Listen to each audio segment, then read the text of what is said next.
What up, my freaks? RuinusInsight here with part 24 of my Total War Warhammer 3 modded Settra, Great King, the Imperishable, Khemri, Kara, the Great King of Nehekara, King of Kings, Opener of the Way, Wielder of the Divine Flame, Punisher of Nomads, the Great Unifier, Commander of the Golden Legion, Sacred of Appearance, Bringer of Light, Father of Hawks, Builder of Cities, Protector of the Two Worlds, Keeper of the Hours, Chosen of Petra, High Steward of the Horizon, Sailor of the Great Vitae, Sentinel of the Two Realms, the Undisputed, Begetter of the Beget, Scourge of the Faithless, and many, many more campaign. So as we saw last time, the Toon Fleet debuted against an army of, I don't remember who it was one of the little rogue fleets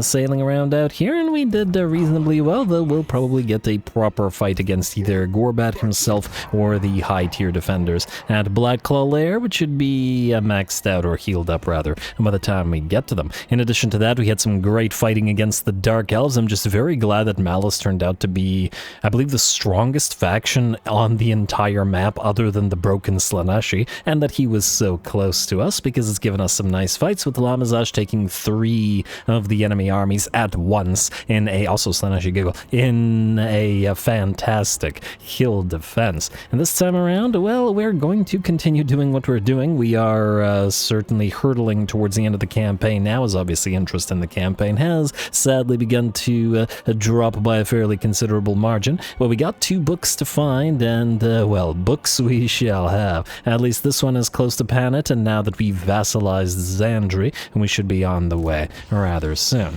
So, let's see who still needs to move this turn before we move on. Hakor, you are going to proceed to... I guess we'll go to Kvinvir first.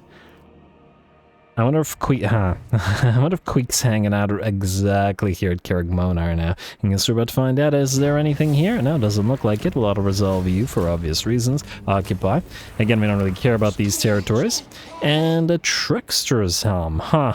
Actually, a pretty nice find, considering Color of Shikara also gives us barrier points. We could probably use a few more of these. You may also notice that we've dropped down from...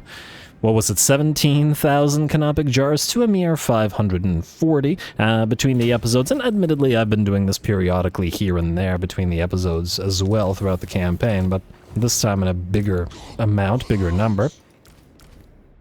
I just went through and applied items to, let's say, the majority of our heroes. Obviously, 17,000 canopic jars isn't as much as it seems, and not everybody got items, and certainly not everybody, or few, got items fully maxed out. But the main things that I did were to give Blade of Antarhawk to pretty much every single hero and lord, and just to get that hunger ability, and then otherwise gave hieratic jars to both Necrotects and to Lich Priests, because they're basically a slightly inferior version of a healing potion, but also give the Winds of Magic Power Reserve capacity plus 10 to the army. And then for the Lich Priests, I did the same thing, but also where possible with the... okay, not in these guys, because they have Helms of Discord, but the Mortuary Robes, which also give a plus 5 to the army as well. So certain armies have a lot of Winds of Magic Power Reserve. For example, the Toon Fleet is up to 370, which is pretty darn solid, you gotta admit. It's actually 20 points, 19 points higher than Settra's, but still. Anyway, that took a little bit of time. Not everybody got all their items, but many did. And certainly enough to be getting on with, as at least the Blades of Antarhawk will help them not get insta-killed. Anyway, Walkoff, you can move, but you can't reach anything, so I guess you're just going to go to Wadi el-Dib next. And, there's an enemy here. Good. Let's ambush stance. I wonder if he'll stay here or try to move towards us. It would be annoying if he tried to go this way, though. I guess we'll find out. Honestly, I'd be expecting him, or I figure it would be more likely that he'd just run. Anyway, Scorpion King. Now, we have a fight for you, I think. Now, the Dark Elves, we could clean them out or clear them out with Lamizash, finish what he started, but if we attack with the Scorpion King instead, we'll get him a nice battle as well. Now, this may only be a single damage stack, but the defenders at the Ruined Landing are a tier 5 garrison, which means we have Dread Knights, Black Dragon, War Hydra, some tier 5 units, Blackguard of Nagaron, some tier 4 units. Should be a pretty solid fight, and of course, no Ushabti with Great Bow to rely upon to bring him down. So, let's level you up. What are we missing here? I'm gonna say, let's see, we don't need Ancient Tyrant because it's relatively useless.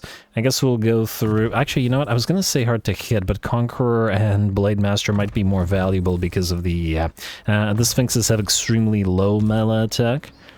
And since we're using Blade of Antarhawk, we're not getting a bonus plus 2 melee attack, which I'll think about. We'll see what his stats are like after we've maxed him out. Actually, it's not going to be much higher than we currently are. So his melee attack will be pretty low, though we will have the access to the Desert Strike, I guess. We'll be up to 50 over 85, which is decent. But the Khemrian War Sphinx should still be able to mince infantry, even if it's probably going to struggle against lords. Anyway, Necrotect, Petuhit. What do we want for you, sir?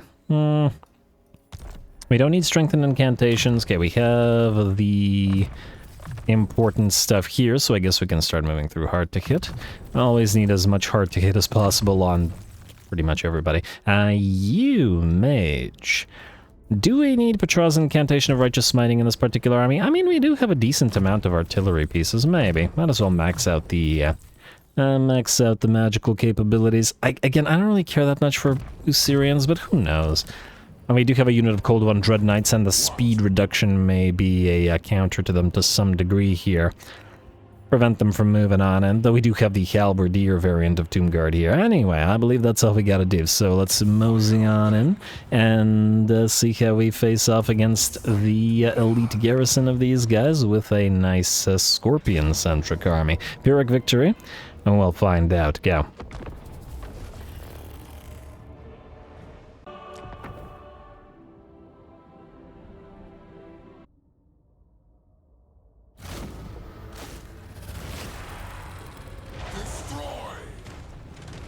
Alright, here we go. The Ushabti army got to face off against the piles of Dark Elves, so let's see how the Scorpion army does in the sort of same or similar situation. And we're going to start the battle off by going after the enemy artillery pieces of this little army outside the enemy settlement. No threat here, and there is no need to advance with the rest of our forces. Bombardment should do pretty much all the work, I'd wager, and it looks like the Reaper Bolt throwers are just about done, though the Screaming Skull catapults are mostly just annoying the crew. At least the shots from the Bone Giants will take out the actual artillery pieces, like so. Now it's time for the poor Dark Elves to just mill around under the bombardment. No need to have the Scorpions deal with the dregs of the defeated armies of battles past. We'll wait until the reinforcements, including the elite garrison, arrive.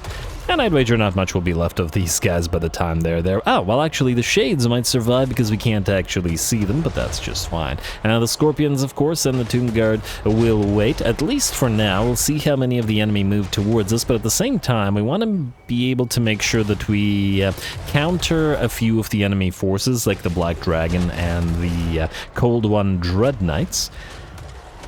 And so we don't want them landing upon our Scorpions and such until we're ready to fight all the other ones. Also, how are our Scorpions doing? 145 armor, 74 melee attack, and armor sundering on them.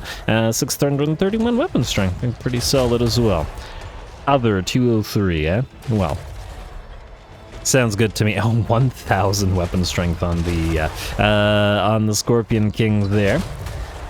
Overzealous attack gives him 119, that's pretty solid, and then of course we have the faction-wide buffs from all those bibliotecas that we've built everywhere and have continued to build over the course of the campaign. Anyway, the first little army is pretty much out of the picture, though funnily enough, due to the fact that they have small or tiny little remnants of units, they're actually not taking as much damage as they otherwise would be, and we are, expending a fair bit of ammunition to annoy them, but we were gonna wait anyway. Here comes the Black Dragon, which both of our Bone Giants are going to start focusing down. The stagger shot is going to be pretty valuable here, as it takes 50% of the movement speed off that Black Dragon.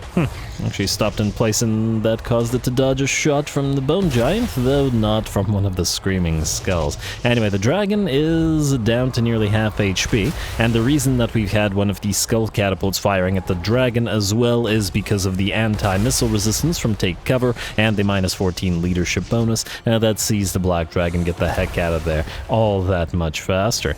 Beautiful. Alright, it's not 40% HP, so it's gonna come back, I'm sure, but it's the Cold One Dread Knights that we're more concerned with. A bony hand comes out of the ground and stops these guys in their tracks. Minus 101 speed from Assyrian's Incantation of Vengeance, plus Stagger Shot, another 50%, means these guys are at a crawl. In fact, at the minimum move speed, I take it, because they seem to be unable to drop below 7. I'm pretty sure you can't get anything down to 0 move speed, so yeah, this is as slow as these guys will go, and it's pretty slow, and also leaves them as sitting ducks or sitting Nelglir as we obliterate the rest of them with fire from those Bone Giants. Poor Dread Knights. They have achieved absolutely nothing this battle.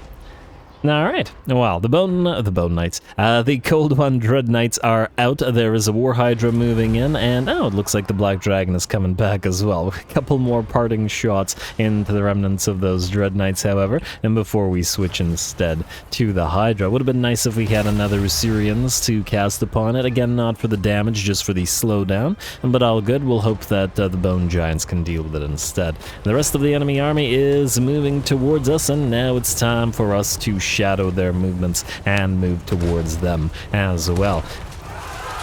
And there we go, our Lord moves towards the enemy Death Hag, taking nearly half of her HP in, well, maybe not half, but 40% of her HP in the first strike.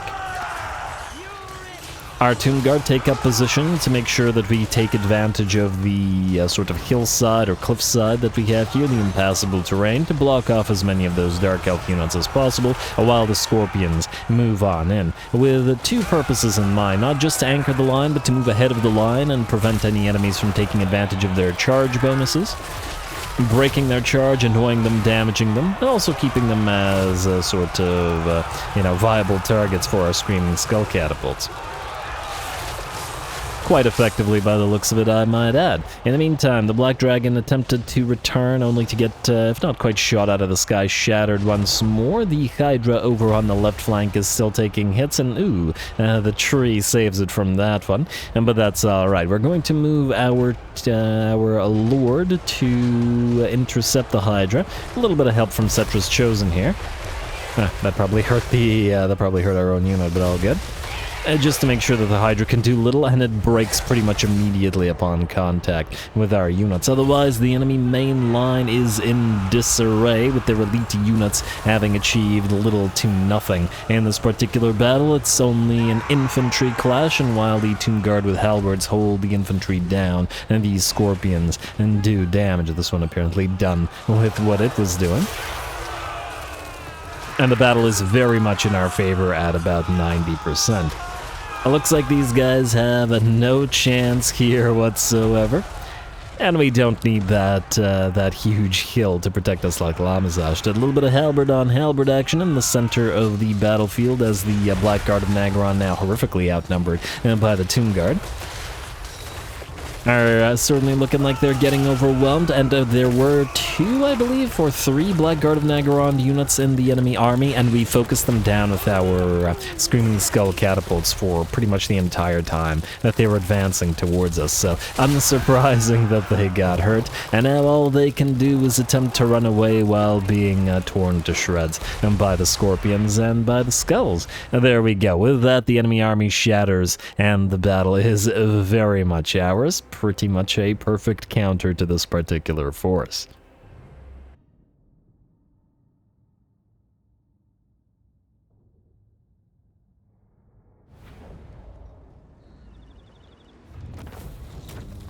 Alrighty, there we go. We may not have had the massive terrain advantage that we had last episode against the 3 Dark Elven armies with that hill, but, well, I guess in this particular fight, point probably had pretty much every other advantage, as we were able to ensure that neither the Black Dragon nor the Cold One Dread Knights, nor really the Hydra, were able to reach us. Black Dragon obliterated by the units of Bone Giants, and then the Cold One Dread Knights slowed to basically a crawl with a combination of the Syrians as well as the stagger shot from the Bone Giants. The War Hydra was able to accomplish nothing. The Black Guard of Nagaron kept back and attempting to dodge the Screaming Skulls, and then as soon as the enemy closed the distance, we simply tore them to shreds with the combined might of the Tomb Guard and the various Scorpion units. Speaking of, by a fair margin, Death from Below brought death to many a Dark Elf this particular battle. And as for the Tomb Guard, it looks like basically tied Honored Guard and does serve Settra, and did serve him well indeed this day. Alrighty, and for the Bone Giants, 24k and 22k, so the Bones of Loblock slightly outdo the Greater Bone Bow. Lovely work from all y'all. Anyway, we got 2 losses. I guess we'll take the Endless March then. Alrighty, attack minded for you. Enemy killed in battle, and ooh, just short of reaching the ruined landing, unfortunately. But we pretty much expected that. What are you gonna do? Lamazash, I'm gonna have you move into Brewer's Lair now, and take the place out as well, and I think you can auto-resolve this time. And it won't even do all that much damage. I mean, considering we just defeated everything here last turn, I would certainly expect that to be the case. Alrighty, and okay, we don't really care about the buildings or anything here, because either we trade it to the High Elves or we abandon it. It's not like we're looking to hold territory here. Alright, and what about King Thotep? You have, finally been able to reach where you wanted to go, so get the heck out of here now. Oh, and what the heck? Oh, Fortified Grog, whatever, I don't really care. Curse of Cannibalism. Now we have regen on the Sphinxes. Oh, good lord. That's just mean.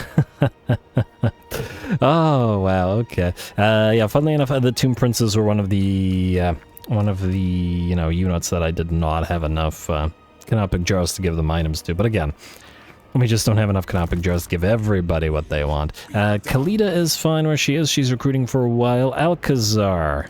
I guess you can kill off Garrot Cankerd real quick. Hopefully this doesn't magically kill a bunch of our chariots. No, okay, we're good. Grab the campaign movement range real quick. Alright, and I take it we can't reach Broken Axe Peak. No, actually we can. That's a question. Do we go this way and then grab these? I guess Settra's on this way as well, so maybe it's better to move this way. Alright, fine. Go for Broken Axe Peak then. What do we have in terms of defenders? There's basically no defenders either one. Whoa, hello. Whoa. Skarsnik. What you doing there, buddy? What you hanging around? And oh, he's actually fighting Arbol. Oh, right, that's how Arbol managed to take so much of Carrick 8 Peaks. He was allied with Moors, and it looks like Skarsnik got the short end of the stick of that time as he got attacked by him. Interesting. Now, I wonder what'll happen if we attack Skarsnik. He'll move away because there's no chance that he attempts to fight this army. Oh. You're maxed out now. Alright, let's give you some points real quick. Now, you don't need Ancient Stone, although I was contemplating getting some, getting some monsters in here.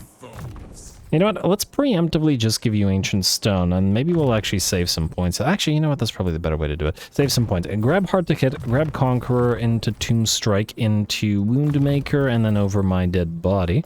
Granted, the Devastating Charge is nice as well. We have 6 points remaining, meaning we could do... I mean, we probably should grab Blade Master as well. You don't have Canopic Jar Hoarder either, which is going to bother me because everybody else has it. Everybody everywhere has it. And while it may be the end stage of the campaign, I'm nonetheless thinking that we'll get it as well. And then we'll grab Ancient Stone just in case. A decent likelihood that we never bother with it, but in case we do, just to get a little bit of that buff. Although admittedly, and it's kind of meh, but nonetheless. Alright, looks like you're done. What about your minion heroes? What do we have here available to us? I do like the idea of Onslaught. Oh, you never got Keeper of Lore, but I guess it's not super important anymore. Let's grab 2 points in Assyrians because, well, we just used it. Let's go for Power Sap into Onslaught, and I guess we'll want the cooldown reduction for the Lore of Nehekara spells. And we may as well go for Keeper of Lore afterwards as well, so why not? What about the 2 Tomb Princes? Still trying to make them reasonably useful. Grab you Blade Master. Only 69, nice, but the melee attack's a little bit lower than perhaps we'd like. Grab Woundmaker, I guess. See if we can't make these guys do a little bit of work for us. And I guess full plate armor. You guys have a little bit of points still left to play around with, and I don't really care about Retinue Band or enemy leadership for enemy characters. Probably not. Most likely we'll just grab Infamous Legion for leadership reduction when enemies when attacking. I don't really care about the Under Siege stuff either. Yeah, fine, go for full plate armor. And just max out your fighting capabilities such as they are. Blade Master into Conqueror, and then similarly into full plate armor. And good for you. Alright, Skarsnik. Now, technically we're not at war, but it's not like we're gonna let you live. Oh! He has just the one settlement, and by the looks of it, this is Black Crag. Yes. Alright, well... Huh, that might actually be a solid fight. I assume it's tier 5. Yes, it's tier 5. Good. Okay. Anyway, Skarsnik, declare war. Yes. Why the heck not? Man, he got destroyed. We didn't really help in his destruction at all. Interesting. Alrighty, and oh, he'll actually fight. I thought he'd run. Now, on the one hand, it is Skarsnik. On the other hand, this is pretty pathetic. On the other hand... Enemy chariots. I'm just seeing enemy chariots and thinking, I mean, a little bit of a chariot on chariot action. Prove our chariot superiority. Granted, we proved our chariot superiority in the very, very start of the campaign in episode 1 when we faced off against the pump wagons of the Greenskins. I guess we've come full circle in some ways. Yeah, let's do it. Why not? Just for fun.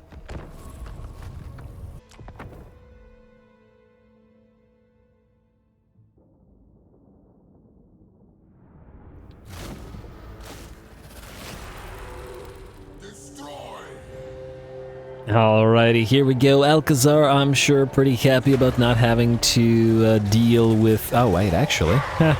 He does still have Feral Rage. I guess we are still in Cornate Corrupted territory. Well, that's not so great for all the Archer Chariots, but the relative weakness of this particular army should mean that it shouldn't be that threatening, I guess. We'll just have to wait and see. Anyway, Alcazar himself moves through the enemy line and in towards the enemy back line, and by the looks of it, we'll probably do the same thing with our Tomb Princes. The enemy does have 3 artillery pieces to call upon, and while the Goblin Bolt Throwers aren't particularly threatening, generally speaking. The HP values on all of our chariots are extremely low, especially since these are ranged chariots and even lower, and so those enemies will have enough alpha strike to probably knock out models if we're not careful, or otherwise send them into that feral rage. And hey, our own units aren't helping matters if they're gonna strike our chariots as well. Anyway, the chariots are in the midst of a duel all over the map with various enemy fast movers, whether it be the enemy's own chariots or pump wagons. But unlike melee chariots, we're taking advantage of the reasonably high range damage of our chariots and simply obliterating the enemy without going into melee contact. Or at the very least until we've done a sufficient damage, and both in terms of HP damage and morale damage, to allow us to go into melee and then get these guys out of the picture rather soon, with a couple of exceptions, like when the boar chariots strike at our screaming skull catapults, and thus we don't want them to have the mass to push on towards the crew, so we'll charge everybody in to deal with them. Alright, and by the looks of it, pump wagons and boar chariots alike are getting obliterated. Admittedly, boar chariots are kind of terrible chariots anyway, so perhaps not surprising, though I will admit I did actually enjoy using them quite a bit in the Gorbad Ironclaw campaign, so they certainly have their uses in SFO. Still inferior to pump wagons, perhaps, but with enough buffs, you can certainly make them work for you. Alright, and with that, it looks like the enemy is done for. Even Skarsnik stood no chance of actually doing anything, as most of his army was quickly destroyed. Again, it was an auto-resolvable battle, but I wanted to make sure that we took out Skarsnik personally, and had a little bit of fun here with that chariot-on-chariot action, as I said, we've come full circle here.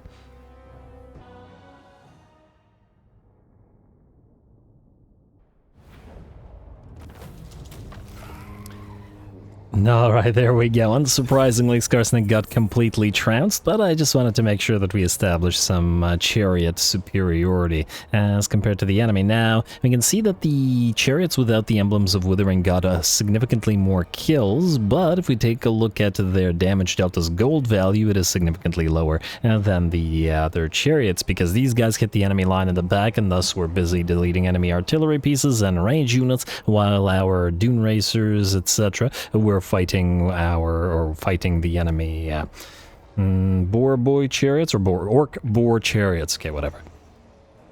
I always call them boar boy chariots for some reason, but anyway, orc boar chariots. And as for who did the best with the, well, I guess depending on if we count kills or not, I'm gonna say it's probably these two. So the unnamed skeleton archer chariots slightly outdid the dune racers and the grease lightning. Go figure. I mean, this isn't the army with all the chariots named like the other one, but anyway. As for the tomb guard, I also did fairly well. 16k at the very least.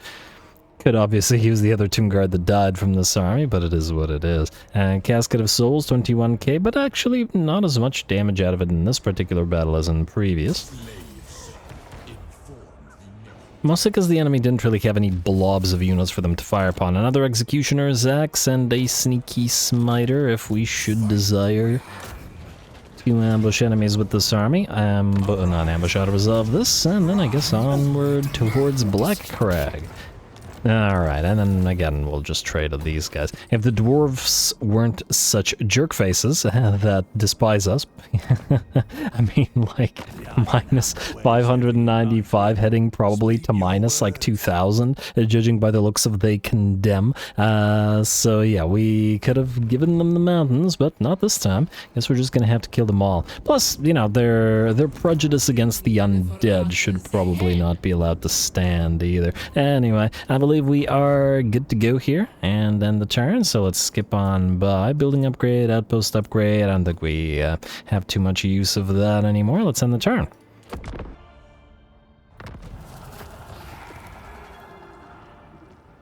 Alright, looks like no further attacks. Pirates of Trantio destroyed. I don't know who that is, and where they may be, but I'm not super concerned about it. Assuming that it's not one of the book holders. That would be weird. Nope, Shrouded Undead Wanderers and Dwellers of Zardoc. Alright. Guardians of the Valley, while fails, Dynasty researched. More power for the Hyro Titans. Always more power for the Hyro Titans. Alright, what else do we have here that is not unlocked? Alright, I believe we were going to go for the Ritual of Sokth next. Not that we need it particularly, but why not? And then Settra, you are going to, I think, besiege the vaults aplenty. I did say I wanted him to fight this, and who knows if where Settra currently is, if he'll ever find another actually tough fight for him. And this is a lot of good Cornate stuff. Huh. Also, we're in Cornate territory. Does that mean we'll have Feral Rage on all of our units as well? Distinct possibility. We'll see. Alright, besiege this. And you know what, let's level up, why not? Although, funnily enough, most of his characters, or his minions, are mostly near level 50 now. You know what, we're gonna get Settra one level of Sekhmets, and if we get the extra points, I'd probably grab Magical Reserves and Earthing. I mean, Magical Reserves is always nice, but, you know, we got 350, he's fine. I guess we could get Earthing. I just feel like with the 100% miscast chance that he already has due to the Chalice of Malfleur, I don't think that the minus 15% is going to make any kind of significant difference, because he has no base anti-miscast reduction, does he? Actually, I'm just curious. Miscast base chance plus 100%? Oh, for all enemies podcasters, no, that's not what I'm looking at.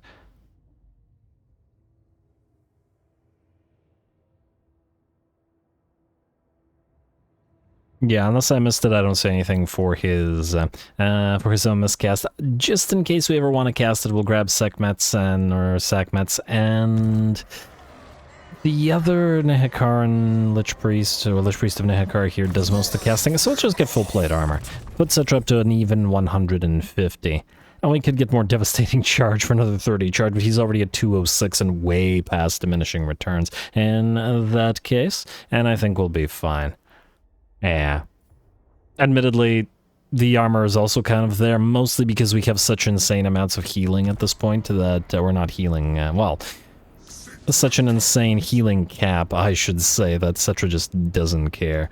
Settra takes what he wants. Alright, anyway. Necrotect, let's level you up. Let's get you, I guess, full plate armor as well. And Desert Strike, we are the elite, which is kind of critical here. We'll grab you Blade Master, and we'll have, what, 3 points to play around with? Oh, 1 point if we grab Wound Maker. I mean, I guess we could get him Devastating Charge as well, but we'll probably get more mileage out of the always active weapon strength, and we'll grab full plate armor with the last point. Oh, lovely. Maxed out, or nearly so. Lich Priest, you should definitely get Usek's maxed out. Let's grab Assyrians just to slow enemies in the situation that we could. If we spammed enough calming, maybe Settra could actually cast now, but it's not really needed. Let's grab Ceremonial Bandages and Trapped Soul to get you the tankiness. We don't actually need replenished troops, so we're not going to waste points in it. And we don't need Patraz here because we don't really do range damage. In theory, we could use it on these guys, but why waste the points for an army that really basically never uses it? We do get, however, mileage out of magic stability. Don't really care about ornamented headdress, so yeah, we'll grab this for the additional ones of magic power reserve, and then maybe grab Quell calming experience, whatever we have space for. Alright, and lastly, the Tomb Prince, what do you got? You are maxed out on Devastating Charge. You have 6 points remaining to play around with, and you have, by the looks of it, everything that you want. Or at least everything that's of significance. Alright, let's grab Infamous Legion to debuff enemy leadership, giving us 4 points remaining. We'll probably never ever be under siege, so we don't really care about these. This is for the army. Yeah, let's just grab this, I guess. Indomitable is pretty useless. Actually, your leadership is surprisingly low. Maybe we'll just get you the 12 leadership. Why not? Screw it. Get you 12 leadership. And then put your last point in Great Order. Why not? Alright, good enough. So that's Settra. Panat, you have places to be, good sir. I do want to send you up here, but I'm really more inclined to grab that book. Is the camp in range of this? It looks like it is, so we should in theory be able to destroy both at once. And, ooh, there's no way this guy can reach us and immediately attack us, can he? While we're damaged from the auto-resolve? That would be interesting. Okay, you know what? Let's level this guy up. I'm slightly nervous about it. Oh, unfortunately, there's not much to level here. We have a level 42 Necrotect, but otherwise, we're mostly maxed out here. You can grab Over My Dead Body for a little bit of speed. You can grab Wound Maker, Desert Strike. Probably should have gone for full plate armor, but it's too late now. Not that it matters since this guy's not on a chariot, so he's not going to be in more danger. Alright, you don't bother collecting the income. We're probably going to trade these territories away to allies anyway. Zandri, and I kind of like the idea of Zandri occupying the pirate coast. We may be occupying the fleet port of Terror, but it makes sense for them to hold all of this. Yeah. I'm still kind of tempted to just try to vassalize the Bretonnians. It's just that it would be annoying if these guys took this territory, so I'm going to hold off on it for now. And by these guys, I mean Zandri. Anyway, Hakor, you are going to have to walk all the way the heck out of here, and it's going to take a turn or two. Okay, you can't reach anything, unfortunately, so go right to the edge of this territory, and you've only got 311 power reserve. Come on, man. This is one of the lowest ones we have. And, ooh, yes, Belgar's nearby. Might be getting him a fight. Might actually be the final fight for Hakor in this campaign if we can get to him. Wakaf. Okay, so you basically have two choices, assuming that Setup can't reach for Awadi Oasis. Okay, you know what? You are going to march all the way out here to Karashi Dunes so that these guys cannot take it. Frankly, I don't think they would have been able to take it anyway, so just whatever. Go this way. Katep, you now have your newly maxed out forces, and you've reached level 50. Alright, you're gonna go for a book. Go find it. Fetch for Settra. And then you... I think we'll remain on the coastline with you. I don't think we actually need you anywhere, so start moving up to Jambia, and I guess we'll stay there. Frankly, we'll probably want to pop into the defensive buff here, and just in case, because we do have enemies up here. These guys should still have wait, 1, 2, 3? Oh, they might have some camps up there. Or do they no longer start near the Maw? Or the Maw, the Sea Maw, the Maelstrom. Anyway, walk off. Assuming that you don't go again to bring down Khalid al-Muntazir, we could go for Wadi el-Deeb. Huh.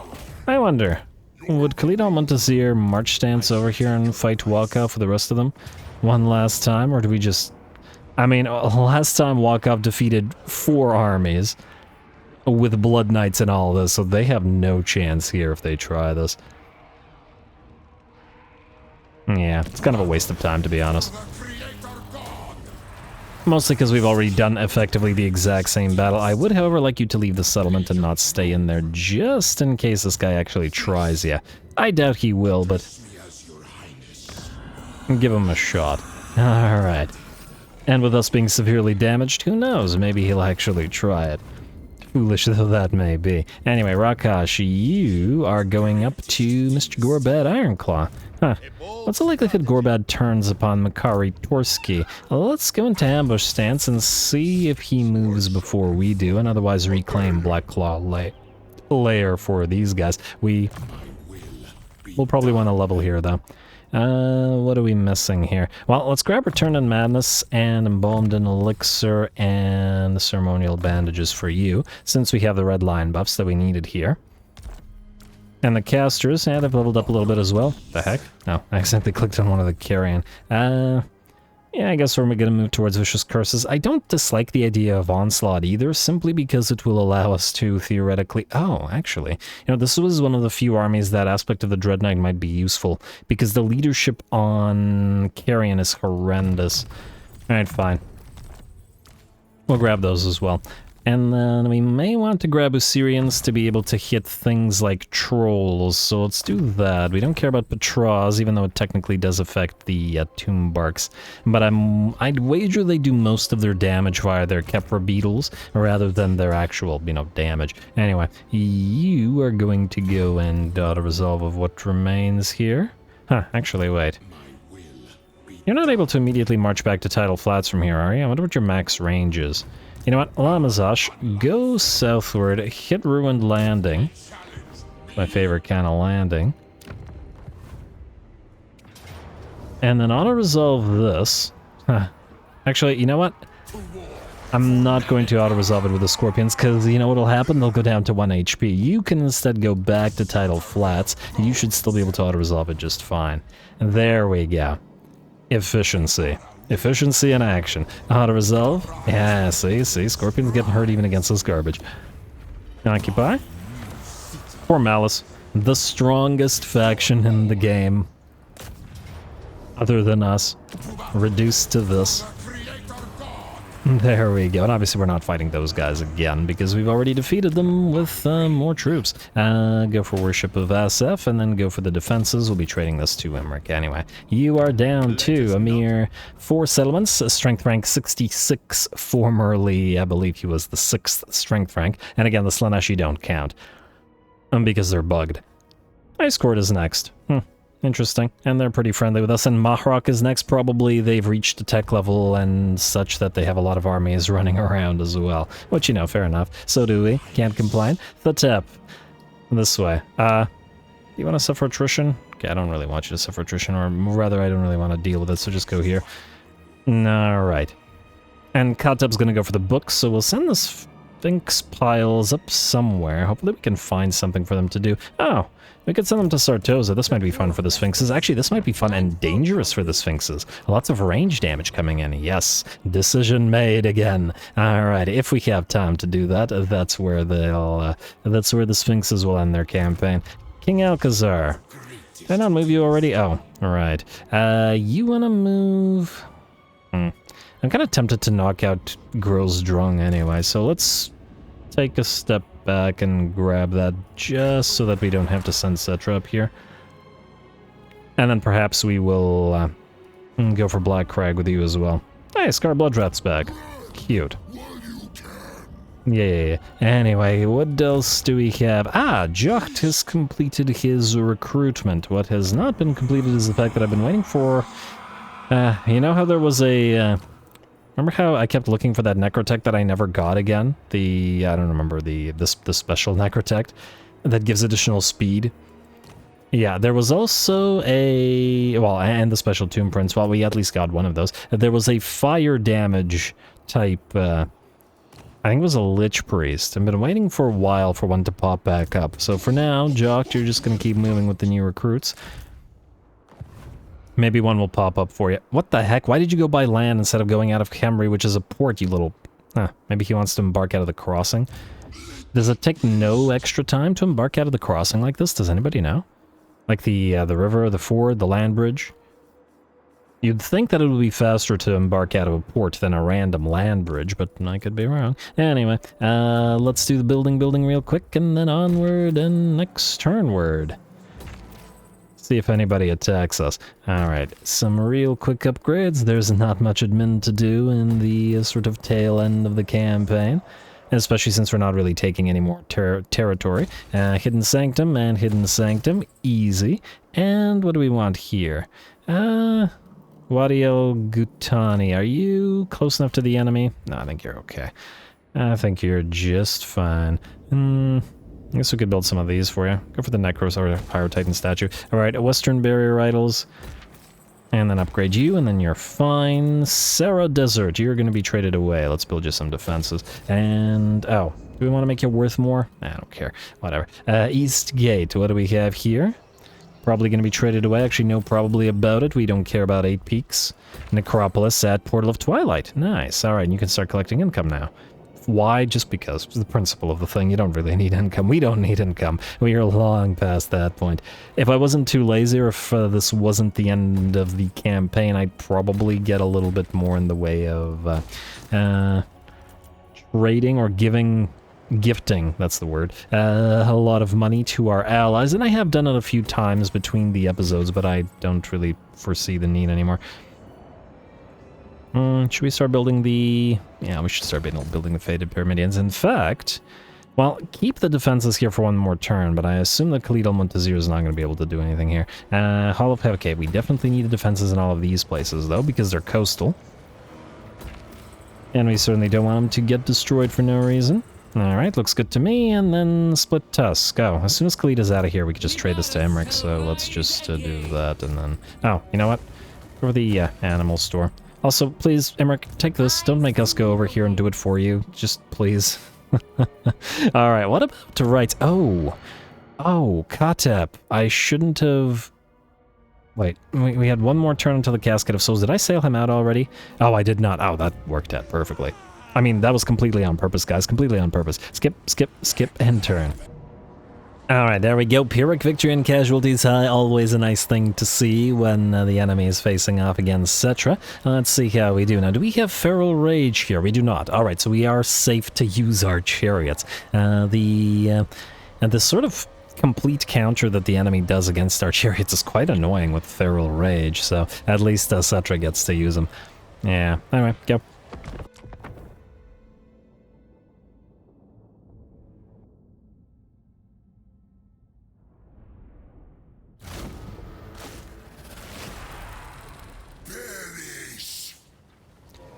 Alrighty, here we go. Settra is up to 1.4k weapon strength when against Chaos in particular, thanks to his leveling effect giving him an additional 400, which is pretty solid on that chariot. Let's see how the, well, pretty much as elite as we're likely to encounter, Coronate stack will, well, stack up against ours.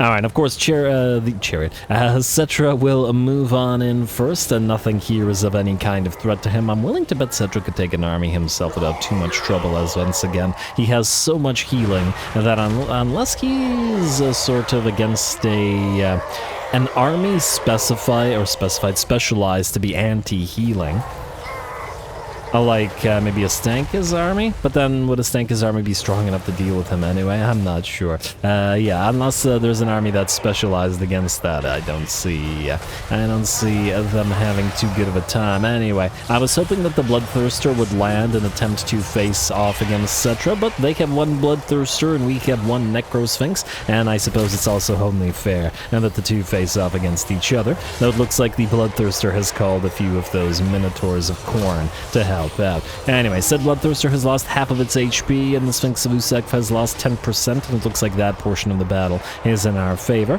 and instead Settra can face off against the Soul Grinder of Khorne, a more melee-centric Soul Grinder, certainly, than the Nerglite and Zinchen variant. Though it does have that cannon arm, so it has a little bit of range action as well. But anyway, it gets brought down by Settra without any trouble. Or Settra's horses tearing it apart, I should say. Alrighty, there we go. I guess they gave those metallic teeth things that the horses have on purpose. Lovely. Anyway, the battle continues. Our main line is engaged. The Bloodthirster is down to 20% of its HP, and a few of our units of Tomb Guard are taking a little bit of damage, but otherwise we're more or less fine. Now, our chariots haven't been doing too much, funnily enough, in this particular battle, though we don't have Feral Rage to deal with. What we do have is 4 units of those Blood Crushers, and if the Blood Crushers were to fight directly with the chariots, our chariots would get torn to shreds like nobody's business. Even with our buffs making them heavy chariots, they're obviously never going to be able to stand up to Blood Crushers. That said, we simply waited until the Blood Crushers were engaged and then waded into the fray by hitting the enemy's back line with our chariots. The bounce power has shifted to 90% in our favor already, in a relatively simple brawl. Insofar as Khorne is no need to use tactics when brute force will do, nor do we to face off against Khorne here. And just a few more enemies to take out. Sphinx of Usek prancing along as it tears through those Blood Crushers, dropping like half a dozen of them with each swipe of its arm blades, and that Blood Crusher unit will melt away. The last of the Blood Letters are in the midst of their banishment, and it looks like the battle is just about ours. Lovely. Line of Petrov, 41 kills. The kill counts aren't going to be too high, but the damage delta's gold value is actually going to be pretty solid, especially because the line of Petrov helped against the Blood Crushers and probably Minotaurs as well. Anyway, with that, only the mortal units remain, and we should be chasing them down rather quick. There we go, surrounded and destroyed by chariots. And oh, what is this? Oh, it's one of the Juggernauts from one of the Blood Crushers. All the Blood Letters and all the other Juggernauts disappeared. This guy's like, nope, you know what? I'm done. I'm out of here. This is the smart one. Anyway, fun stuff.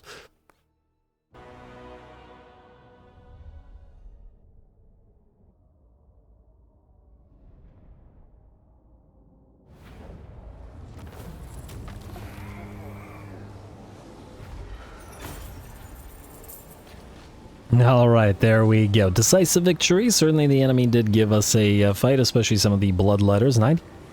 92 kills on these guys, though I'd wager that was one of the summoned units rather than our main stag. Blood Crushers also did okayly well, and otherwise Settra was, as usual, a menace. And while his damage dealt wasn't crazy high, his damage dealt's gold value was considerably higher. I was hoping that the Bloodthirster would touch down and actually try to fight him. Obviously, we know how that would end, because Settra obliterated Kugeth before he had the Chalice of Malfleur, and had no issue with it at all.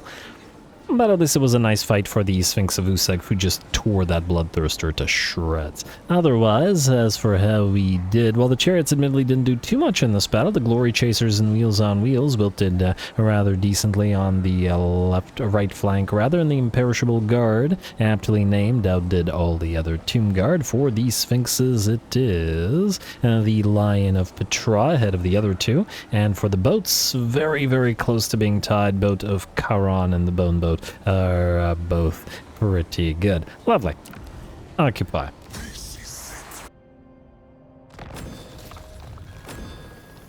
Confederation between exiles of Khorne and Karnath's sons. I don't care. Berserker swords, storm, something, faction destroyed, faction... whoa, whoa, whoa, whoa. Did... And Grimgor's Arbors confederate with Drippin' Fangs. Did the... Was that a Chaos Dwarfen faction that got destroyed? I just want to see here. Oh, right, the Great Incantation of Tahoth. I almost forgot about that. Again, even after getting excited about it. Anyway, let's do that. And then Katep. Oh, I should have just traded away your last Hyro Titan, but whatever. Not Hand of Geheb. Who's the least leveled out of you guys? That is you. You are significantly less leveled than everybody else. Why? You failure. Okay, disband. Goodbye, sir. And hello to our last Casket of Souls of the campaign. Good. And away you go, Katep. We'll be able to heal. Let's see. I wonder if we can grab something interesting here. And by interesting, mostly I mean battle buffs for the final fight against the 8th book, presumably, because the other army should be able to reach the 7th book a little bit sooner. Let's see what we got, if anything good out of this. And with Carcass, obviously auto-resolve. Please, please don't obliterate anything. Game, please. Okay, auto-resolve. Yep, it's gonna... okay, you know what? I don't care. Oh, you can't retreat from this? Why are you like this? What if we do the... Wait, which one was this? And why the... Wait. That. Ah, that saves it. Alright, good. Actually makes me think maybe we should get a couple of emblems of an extra emblem of Withering and, I don't know, lose Katep's Warband, or just to put them on the Tomb Bark so that they're a little bit tankier. I don't know, man. Why are you doing this to me, man? Anyway, auto-resolve. Okay, why the heck would it damage... What are you doing, game? I don't understand this. Why would it then damage the one that's tankier and leave this one completely unharmed?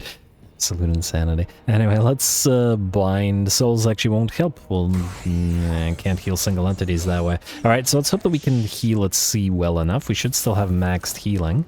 And yeah, we're fine, alright. Just as long as you stay in shared sea, you'll be okay. So go like this. We're not going to pick up the skull, mostly because it's a waste of our time. Alright, and then you should stay in the shared sea for one more turn and then head northward. Alright, gonna take a few turns to travel there, but it is what it is. Settra, back to you, sir. You... I mean, I guess keep going this way. There's nowhere else for you to go, really. I don't really want you to backtrack to Gordonar's lair. And go to Moonhowler's camp. Alright, Panet, you... Ah, Panet. You are in range. Yes. Indeed you are. Alright. I'm gonna go for the book.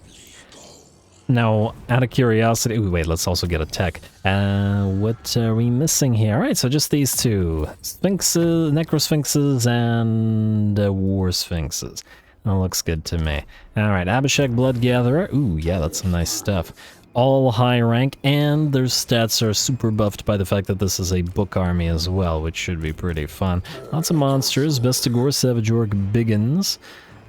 I like the combination of Arachnaroks and Minotaurs as well. Should be pretty interesting. Anything we need to do here before we attack? Oh, I wanted to check what this book does. We don't care, but I'm curious. Character experience gain plus 20. Funnily enough, we don't really need character experience gain anymore. Most of our characters, or most of our lords at the very least, are starting to be around rank 50, actually. And those that are not are rising in ranks very, very quickly. The combination of Prophet and the Great Incantation of Tahoth and this, however, will probably level them all up to near max by the end of the campaign. Anyway, you can go into... I guess it doesn't matter what stance, just go. Declare war. Now let's get book number 7. Nearly there. And hopefully by the time we reach the 8th book, we will have completed the... Huh? Wait, everybody else refused, but these guys didn't? Ooh, interesting. But anyway... It doesn't actually do anything in this particular situation. Yeah, close fight, medium casualties. Should be fun. Panet's a generalist army, so we'll get to see lots of different units in action together. Go.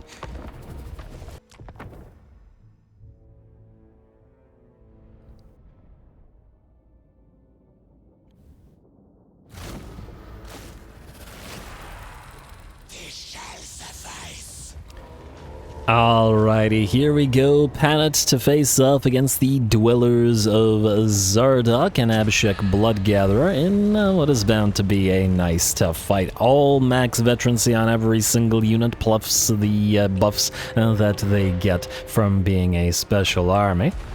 Should be pretty fun. However, unfortunately for them, Panet's army is a generalist army, and thus there's no rock, paper, scissors to worry about, at least in a sort of meta way. Tactically, there is still rock, paper, scissors, of course, in that we will be sending units that, you know, deal better with enemy units, but we have a way to deal with every single enemy unit type, so should be just fine. And speaking of dealing with enemy unit types, the first one that we're going to start off and dealing with is the enemy Cygor, chucking those rocks at us, but taking those shots from the Ushabti with great bow, all while it does. And not for too long, I'm at a minute of bombardment back and forth between our range units and the enemies, and it looks like they've done comparatively a little damage. Here come the enemy Minotaurs, who just faced off against the Minotaurs of Khorne, etc. May as well see how the regular Minotaurs with shields do. I wonder if they're more buffed here than the... well, they probably are, because it's a special army.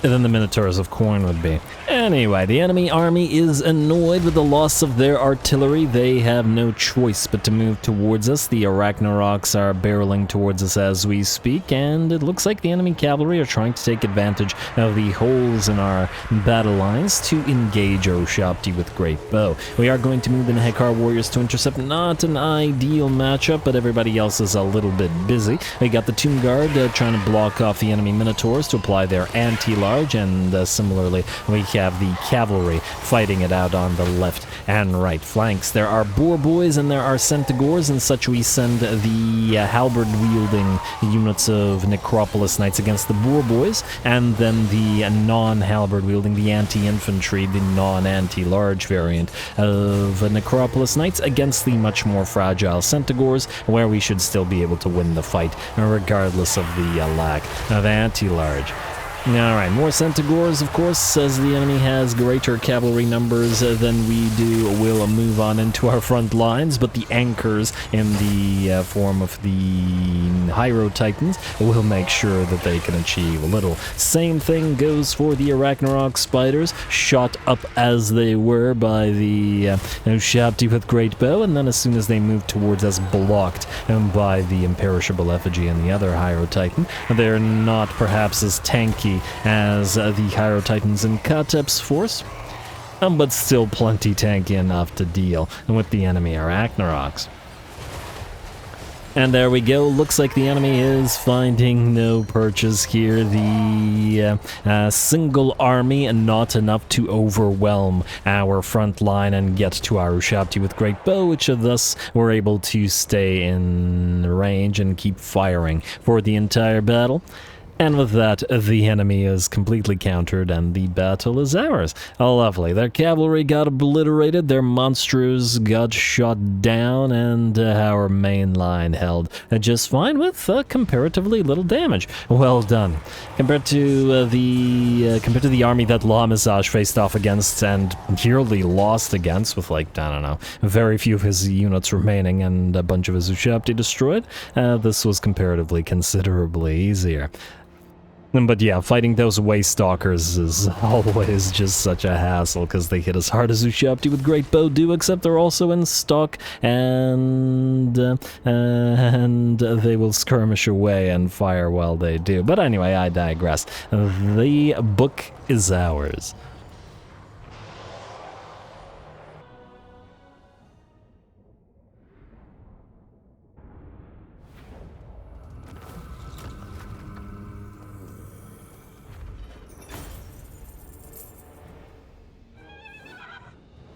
Alrighty, there we go. Very nice fight, but we obliterated them without, I would say, too much trouble.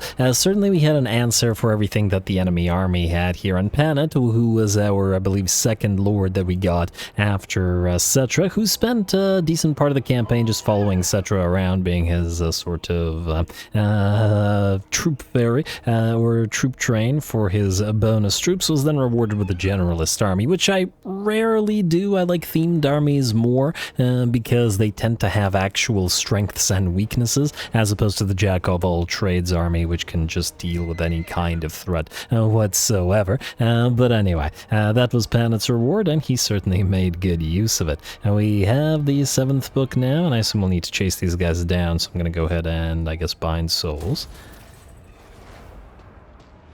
Alright, and I forgot to check how everybody did, but everybody did well. That's the nature of the Generalist Army, I suppose. And, let's see. Imperishable Effigies, Scales of Eternity, Sun Piercers, Silent Watchers, All Bones on Deck, Sand Skimmers, Dune Surfers, and Spooky Skeletons are the names in this particular army. And I read them now because there's a decent likelihood that Panet won't get to fight again this campaign.